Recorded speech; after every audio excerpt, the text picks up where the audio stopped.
I had worked at Everline Marketing for almost 5 years, and in that time, I'd climbed from an intern to a senior strategist. I was proud of what I'd built. My name's Emma, and for a while, I thought I had my dream job. My boss, Greg Turner, was the kind of guy who always said, "We're a family here," and I actually believed him until the day he decided to replace me with his 23-year-old niece, Amanda. It started subtly. She appeared one Monday morning, introduced as help for the social media team. She didn't know a single marketing metric, couldn't tell CPC from CTR, but she had Greg's last name and a trust fund smile. I helped train her at first because I was told to, even though she spent most of her time scrolling on her phone. She called me Emmy, a nickname I hated, and took credit for the campaign ideas I pitched during team meetings. I tried not to let it get to me. I thought Greg would notice, but he didn't, or worse, he didn't care. A month later, I got called into his office. He looked uncomfortable, almost rehearsed. He said the company was restructuring, and my role was being phased out. 2 days later, Amanda's LinkedIn said Senior Marketing Strategist at Everline, my position, my salary, my clients, everything I had worked for, handed to a clueless niece who once asked me if hashtags were copyrighted. I was livid, but stayed silent. I needed references, a good exit reputation. But anger has a way of growing when you bottle it up. A week later, I heard through one of my old colleagues, Mia, that Greg was using my previous campaigns, literally my PowerPoints, my data reports, to pitch new clients. Amanda was taking all the credit. That's when I decided to fight back. I had all the files. I had proof of my authorship, all time-stamped, all stored in the shared drive with my credentials. Greg had always been lazy about permissions. And Amanda, bless her digital ignorance, had sent several update emails with attachments that still contained the document history showing my original edits. I started gathering everything. My strategy wasn't impulsive. It was surgical. I wasn't just going to expose them, I wanted it to happen publicly, in a way they couldn't spin. I started by creating a portfolio website showcasing my work, every campaign I'd designed, every report I'd written, and I carefully included metadata evidence to prove authorship. Then, I posted one of my most successful case studies on LinkedIn, a project that had earned Everline a major client. It blew up. People from the industry started commenting, recognizing my work. Then, the client in question reposted it, saying how proud they were to have partnered with me back then. The timing couldn't have been better, because Amanda, at that exact moment, had scheduled a client pitch using that same campaign, and word got around that she was passing it off as her own. I didn't know the details yet, but I could feel the tremors. Greg must have been furious because 2 days later, I got a voicemail from him. His tone was fake sweet at first, then passive-aggressive. "Emma, I saw your LinkedIn post. It's causing some confusion with our clients. You might want to take it down before things get messy." Messy. That word stuck in my head, because messy was exactly what I wanted things to get. I didn't respond. I let him stew. Meanwhile, Mia fed me small updates. The client had demanded an explanation for the overlapping claims of ownership. Apparently, Amanda had tried to improvise during the meeting and ended up showing the slide deck with my name still in the property's metadata. I wish I could have seen Greg's face when that happened, but I wasn't done. I was careful, strategic. I reached out to the HR manager, Sylvia, with a polite but pointed email. I said I wanted to confirm what the official reason for my termination was, since my old position appeared to have been reinstated under a different employee. I CC'd the company's compliance address. I didn't accuse anyone directly. I just asked questions, ones they couldn't easily ignore. And by doing that, I put them in a legal corner. Because firing someone under the pretense of restructuring while keeping the same position open wasn't just unethical, it was grounds for a wrongful termination claim. Sylvia didn't reply right away, but when she did, her message was noticeably formal. She said HR would look into the situation. I knew what that meant, panic mode. That same day, I got another voicemail from Greg. His tone was different, now harsher, defensive. He accused me of trying to sabotage the company's reputation and warned me that lawyers could get involved. I didn't flinch. I had everything I needed and I wasn't bluffing. I drafted one final email, attaching a concise folder of evidence, campaign source files, timestamps, internal chat screenshots, and client feedback records. I didn't send it to Greg or not yet. Instead, I sent it to someone else, someone who'd make sure it reached the right eyes. The client's legal department. And that was the moment I realized there was no turning back.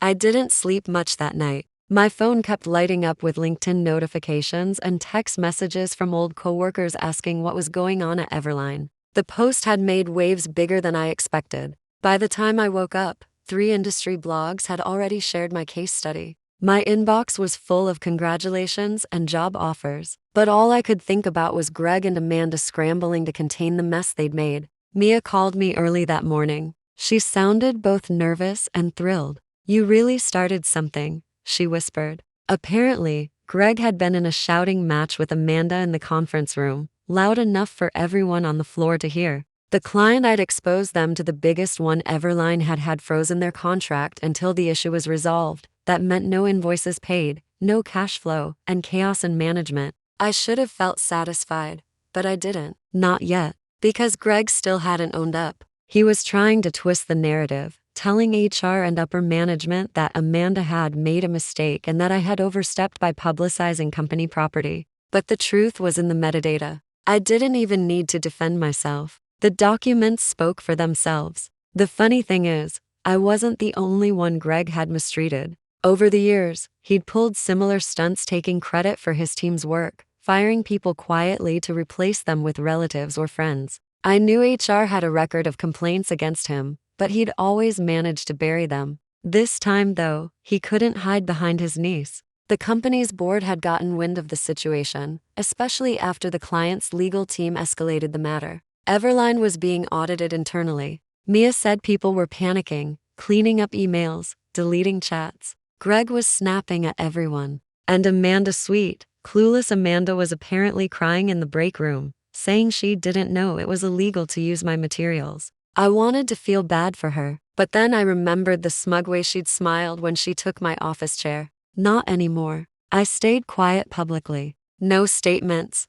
no more posts. Silence can be louder than noise, especially when people are watching. Then, on Thursday afternoon, I got an email not from Greg or Sylvia, but from someone named Daniel Harper, a senior partner at Everline's parent company. It was short and formal. "Miss Carter, we'd like to schedule a brief discussion regarding recent developments related to your previous employment. Please confirm your availability this week." My heart raced when I read it. This was it. The higher-ups were getting involved. I agreed to meet the next day. That night, I reviewed everything again: my evidence, my timeline, the emails I'd sent and received. I knew I hadn't crossed any legal lines. I'd only defended my work and my name. Still, I felt anxious walking into that virtual meeting. Daniel was professional, composed, with the calm tone of someone used to cleaning up corporate messes. He asked questions, mostly factual ones: when I worked there, what my role had been, if I could verify authorship of the materials in question.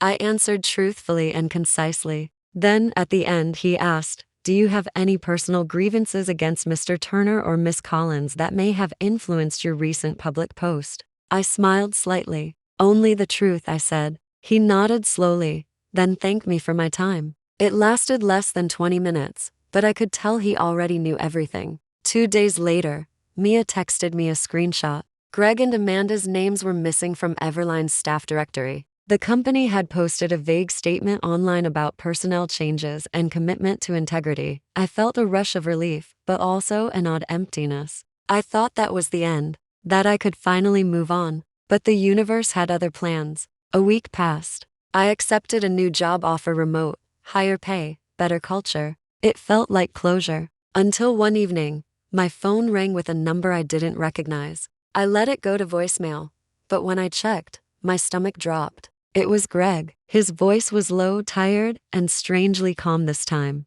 "Emma," he said, "I know you probably don't want to hear from me, but I need a favor." He paused, exhaled shakily. "Everline blacklisted me. Nobody will hire me in this industry. Amanda's family cut her off. I need a chance. If you could maybe give me a reference, something to help me land back on my feet. I'd owe you."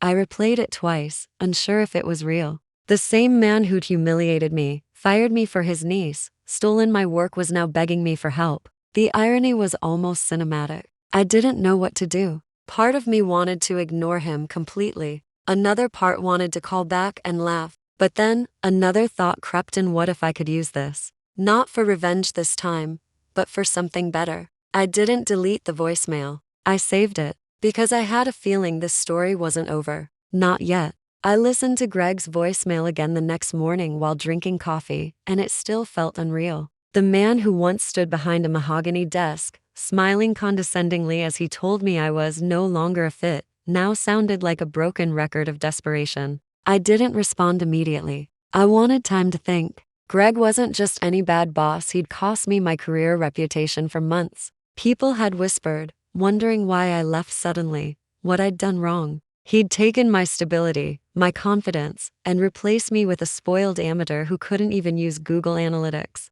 And now, karma had finally come to cash its check. Still, I couldn't ignore how strangely satisfying it felt to have him on the other end pleading. I let 2 days pass before texting him. I wrote simply, "I got your message." Within seconds, he replied, "Emma, thank you. Please, can we talk?" Just 5 minutes. I hesitated but agreed to a brief call, curiosity outweighing caution. When he picked up, his voice was almost unrecognizable, tired, hoarse, defeated. He told me that after his dismissal, his reputation tanked across the industry. Word had spread about the client scandal and HR audit. The company blamed him for everything, and Amanda had broken down under pressure, admitting she'd used my materials. Her family, who owned part of the parent firm, disowned her professionally. Greg said he'd applied to over 50 jobs but no one would touch him. "You have influence now," he said quietly. "People respect you. If you could just tell someone, I'm not the monster they think I am." I interrupted him. "Greg, you are the monster they think you are." He was silent for a long time. Then he said something I didn't expect. "You're right. I deserve it. But please, Emma, I've lost everything. My house, my savings. I can't even get interviews. Just help me rebuild."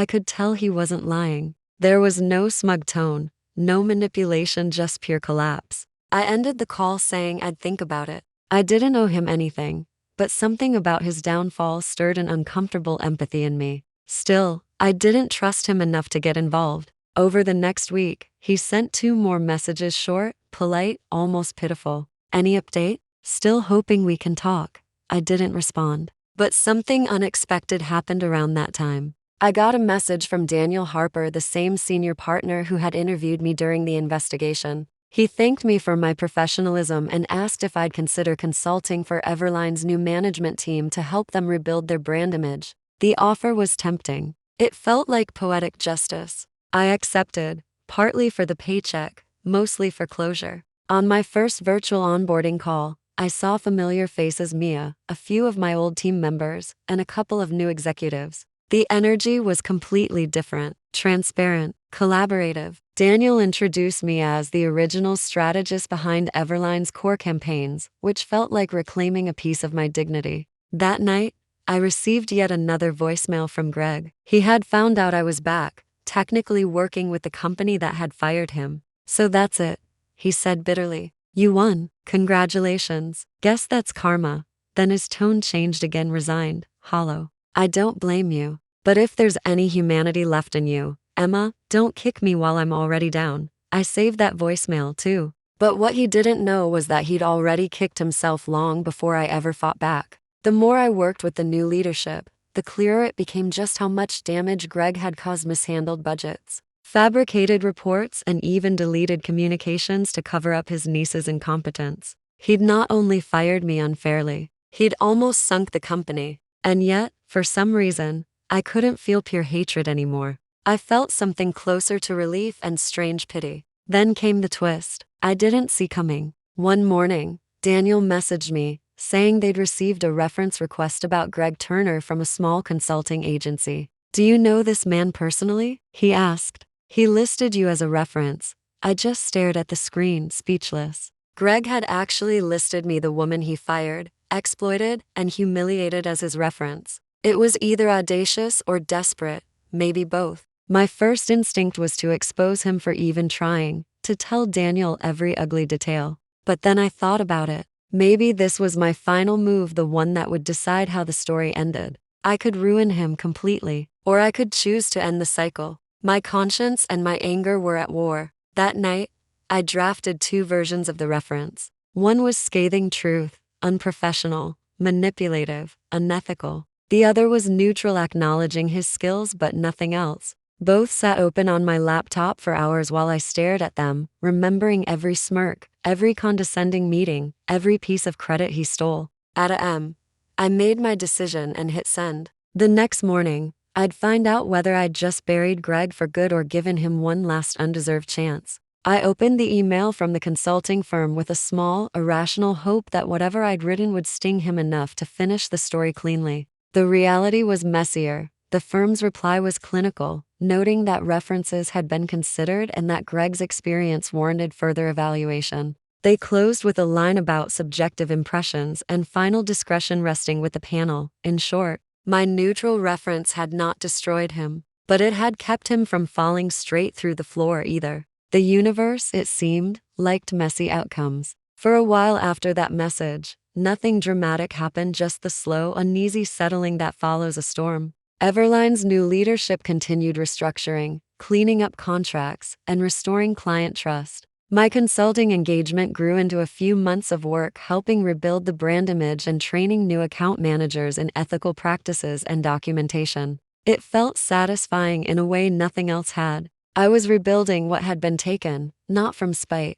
but because it was the right thing to do. Greg's voicemails diminished to a trickle and then stopped altogether. A friend who still followed industry gossip told me Greg had moved out of his house and was taking odd jobs to pay the mortgage. Amanda left the field entirely. Rumor had it she enrolled in a community college program far from the city. I should have felt closure, but the story lurched. Late one Wednesday night, long after I thought the drama had cooled, an unfamiliar headline pulsed across my feed. A mid-sized agency had collapsed after a fraud allegation that bore the same fingerprints as the Everline scandal. The client, originally at the heart of my exposure, had discovered irregularities not just in presentation, but in invoicing and subcontractor payments across multiple quarters. As I scrolled, my stomach lurched. There were names I recognized, and then a connection that made the hairs on my neck rise. The consultancy that had been evaluating Greg's candidacy had used subcontractors who'd repeatedly worked with Everline under Greg's tenure.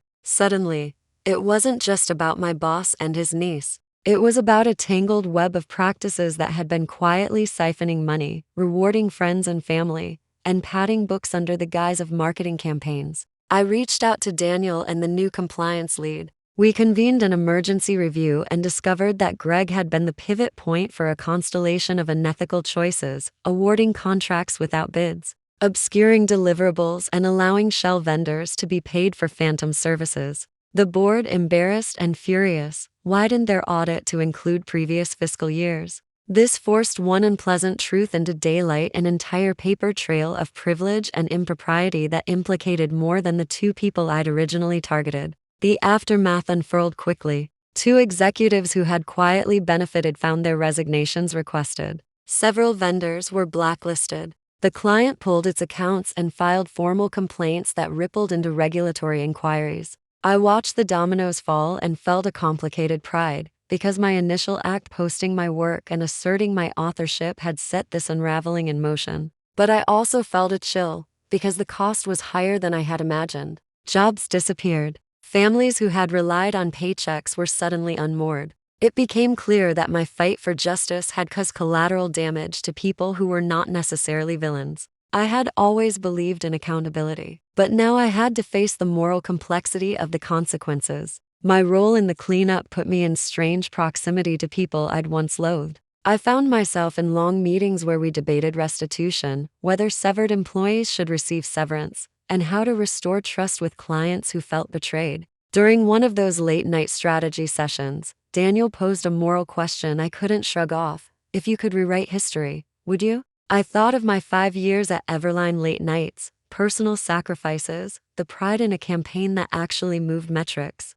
I thought of Amanda taking a chair that smelled faintly of my perfume and of Greg's practiced charm that hid a selfish calculus. I thought of the families affected by the wider fallout. In that moment, the clean lines between right and wrong blurred into a ledger of outcomes. Then came the call that no one expected. Greg reached out one more time, not pleading now, but offering information. He claimed to have records, ledgers, emails, names that implicated a third party, a silent partner who'd benefited from the arrangement and who still held power at a different firm. At first, I almost hung up. Why would I trust the man who'd wrecked my life? And yet the new audits had begun to stall without a critical connection that linked shell vendors to a parent company. If Greg had proof, the board needed it. We arranged a secure exchange through counsel. I told myself it was strictly for corporate hygiene, not because I felt any forgiveness. When Greg appeared in a conference room for the deposition, he looked smaller than I remembered, shorn of bluster, wearing an old suit that hung off him. He gave a flat statement, answered questions with the mechanical cadence of someone who'd rehearsed remorse in front of a mirror. His testimony included names and dates, emails he'd hidden in encrypted folders, and bank transfers that matched invoice dates. It was a treasure trove of evidence that the compliance team used to connect the shell vendors to a holding company tied to a previously unsuspected executive at a partner firm. The revelation prompted internal probes at other agencies and one high-profile resignation that sent shockwaves through the local market. I felt vindicated, but also oddly unsettled, watching Greg walk away from the room in handcuffs. He'd been arrested that week on charges related to wire fraud and conspiracy. The spectacle of his downfall had the cartoonish quality of an old morality play, but it came with a human cost that sobered me. Amanda, who had been off the radar, reappeared in my notifications with an apology message that felt raw and fragile. She admitted she'd been naive and complicit and that losing her family's support had been a reckoning she hadn't known how to handle. Her message asked nothing of me, no forgiveness requested explicitly, only an acknowledgement that she'd been part of the harm. I didn't reply at first. Then I sent a short note acknowledging that things had gone too far and that rebuilding would be a long road. It was the extent of my mercy, measured and proper. The months that followed were a blur of hearings, settlements, and public statements. Everline paid fines and negotiated restitution packages for the clients affected. Several dismissed employees received back pay after investigations clarified their limited involvement. Daniel and the new leadership apologized publicly and pledged a transparent overhaul. Through it all, my consulting work became a springboard. I received offers from other companies, impressed by how I navigated the crisis with decorum and relentless attention to evidence. I took one of those offers and moved into a role that allowed me to design compliance frameworks to prevent similar abuses elsewhere. I did not seek to glorify what had happened. Instead, I focused on building systems that made credit and authorship unambiguous and binding. Yet even as I consolidated a new life, echoes of the past persisted. I attended a sentencing hearing for Greg, sitting a few rows back while his fate was decided. He read a statement that was alternately contrite and evasive, offering pieces of apology that never quite matched the scale of the damage. The judge handed down a sentence that would keep him from the industry for years, along with restitution orders. That should have been the end of the story, the final chapter closed. But the world is rarely tidy. 2 years later, a reporter reached out asking for an interview about the rise of nepotism in small agencies and how a whistleblower had exposed systemic problems. They wanted my perspective, and I agreed. The piece highlighted how small acts of self-preservation can ripple into large-scale accountability. It celebrated the reforms and lamented the lost livelihoods. The comments section predictably exploded with polarized takes, some calling me a hero, others accusing me of instigating an avoidable collapse. The thing I'd learned is that online verdicts never captured the messy human calculus beneath them. One afternoon, long after I thought the wound had closed, I received a LinkedIn message from a woman named Carla, who turned out to be Amanda's mother. She thanked me for prompting a reckoning that had saved their remaining company from worse entanglement and admitted she had asked Amanda to be placed at Everline in the first place out of a misguided desire to help family. The confession was brief and filled with regret. She asked if there was any way for her daughter to retrain and live honestly in the industry. I felt a surprising warmth reading it, not forgiveness, but a sense that people could change when confronted with truth. I agreed to refer Amanda to a reputable program and to mentor her for a while, partly because it felt like the responsible thing to do and partly because I wanted to transform pain into something constructive. The last twist came quietly, almost anticlimactically. At a small industry gathering, a junior strategist approached the stage to ask a question about author attribution in presentations. She introduced herself as someone I had mentored during my time consulting at Everline. She credited the training we'd implemented with saving her team from falling into bad habits and told a brief story about how a frightened junior had once been afraid to claim their work. Her gratitude landed like a bomb. In that moment, I realized the story had become less about revenge and more about systemic change. I had set out to reclaim what was mine, but the path forward had evolved into building protections so no one else would go through what I had. There had been costs, real, human costs, but there had also been corrections that ripple outward in small, often unseen ways. When I think back, the narrative arc that began with a boss who fired me to hire his niece ended not in triumphant gloating, but in a hard-earned reconstruction. People lost jobs, reputations shifted, and a few lives were upended by the fallout. But systems were repaired, new policies were adopted, and a younger generation of strategists learned to document their authorship and demand transparency. I still carry scars from those years, moments of doubt, nights of anxiety, and the uneasy knowledge that change sometimes requires a jolt. Yet I also carry a ledger of outcomes where the negative led to structural improvements, and that balance, however fraught, felt like a life redirected towards something better. The old voicemails from Greg remain archived, a reminder not of hatred but of complexity, a man who fell because he chose shortcuts, a niece who paid the price of privilege, and a company that nearly crumbled. And me, the strategist who refused to be erased, now using my voice to make authorship visible and accountability inevitable. When the story hit national media, it was framed as a triumph of integrity. Headlines spun it as a whistleblower victory, a story about ethics winning over nepotism. My inbox overflowed with speaking invitations, podcast requests, and messages from strangers thanking me for standing up, but the truth behind those headlines was more complex, more personal. For months after the final verdict, I couldn't look at the old Everline logo without feeling my chest tighten. The company was a battlefield scar I carried under my skin, visible only to me. I'd built my reputation back, yes, but at a cost. Nights were quiet, but uneasy. Sometimes I'd wake up thinking I'd heard Greg's voice again, the way he'd said, "You're no longer a fit." Sometimes it was Amanda's tearful voicemail I imagined. I had destroyed them, but in doing so, I'd destroyed a part of who I was before this began, trusting, loyal, maybe naive. My new firm was thriving, an ethics consultancy built from the ashes of Everline's scandal. I'd built a small but efficient team, training others to recognize red flags before they exploded into corporate tragedies. I never used Greg's name publicly, but everyone knew the story. Internally, people called it the niece case. I avoided that nickname, even if it had become folklore in the industry. The irony was, I had become the kind of person Greg once pretended to be, a voice of authority, someone others looked to for direction.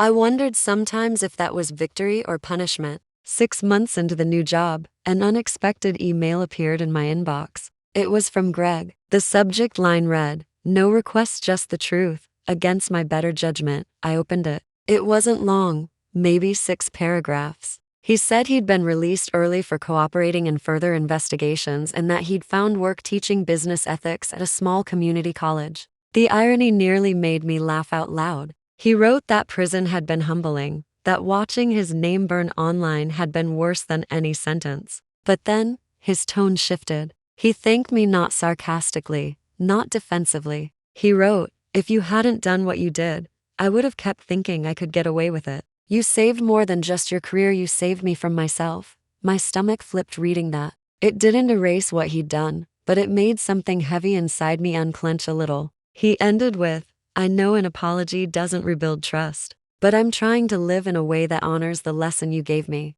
If we ever cross paths again, I hope I can shake your hand without shame." I didn't respond. I didn't need to, but I kept the email, archived next to his old voicemails, the timeline of his fall from arrogance to accountability. Life settled into rhythm after that. Amanda resurfaced too, this time genuinely reinvented. She'd completed her certification and joined a nonprofit that trained young women in marketing skills. When she reached out again, this time to collaborate on a workshop, I said yes. Not because I'd forgiven everything, but because I believed in people earning their redemption. We worked together virtually for months, mentoring interns and talking to students about transparency and credit in creative industries. During one Q&A, someone asked how it felt to expose corruption and watch careers collapse. Amanda looked at me before answering. It felt like losing a part of yourself, she said quietly. But sometimes you have to lose something to find who you really are.